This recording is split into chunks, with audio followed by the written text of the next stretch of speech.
শুরুতেই তোমাদের সবাইকে জানাই সরস্বতী পুজোর অনেক শুভেচ্ছা। এবার সরস্বতী পুজোতে কি পরব ভাবতেই আলমারি থেকে পুরনো একটা ধুতি আর পাঞ্জাবি বের করে নিলাম। পাঞ্জাবিটাতে যে হলুদ সুতোর কাজ দেখতে পাচ্ছ সেটাও আমারই করা, তবে এই পাঞ্জাবির গলাটি আমার পছন্দ ছিল না, তাই গলাটা পাল্টে ফেললাম। প্ল্যান ছিল সুতোগুলোতে কিছু একটা ঝুলিয়ে দেব আর ধুতি আর পাঞ্জাবিটাকে ডাই করে নেব, কিন্তু মনে একটা খটকা লাগছিল। সরস্বতী পুজোর পাঞ্জাবি এত সিম্পল করব, সেদিন রাতে হঠাৎই এই আইডিয়াটা মাথায় আসে।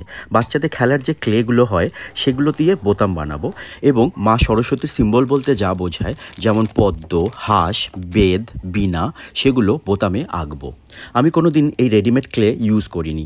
বাড়িতে থাকলে হয়তো মাটি দিয়ে বানিয়ে উনুনে পুড়িয়ে পোড়া মাটির বানাতাম, ফ্ল্যাটে সেটা পসিবল নয়। তবে ক্লের আইডিয়াটা আমার খুব একটা খারাপ লাগলো না।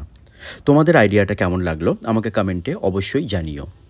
ভেবেছিলাম সাদা পদ্ম করব, কিন্তু আমার বেসটা সাদা হওয়াতে সাদা পদ্মটা ঠিক ফুটে উঠছিল না, তাই আমি গোলাপি পদ্মই করলাম। মনে হলো এটা বেশি ভালো লাগবে। সত্যি বলতে এই পাঞ্জাবিটার 3বার মেকওভার হলো। এটা শুধু প্লেন সাদা পাঞ্জাবি ছিল। সামনেই আমার একটা ভাইয়ের বিয়ে, ভাবছি এই পাঞ্জাবিটারই আবার কিছু একটা চেঞ্জ করে ওর গায়ে হলুদে পরে নেব। তোমাদের কাছে যদি কোনো আইডিয়া থাকে যে এটা পাঞ্জাবিটা চেঞ্জ করা যেতে পারে, আমাকে প্লিজ তোমরা কমেন্টে জানিও। আর আমার এই পাঞ্জাবির ফাইনাল লুকটি তোমাদের কেমন লাগলো সেটিও তোমরা কমেন্টে জানিও। মা সরস্বতীর কাছে প্রার্থনা করি মা যেন আমাদের সবাইকে খুব ভালো রাখে। হ্যাপি সরস্বতী পুজো।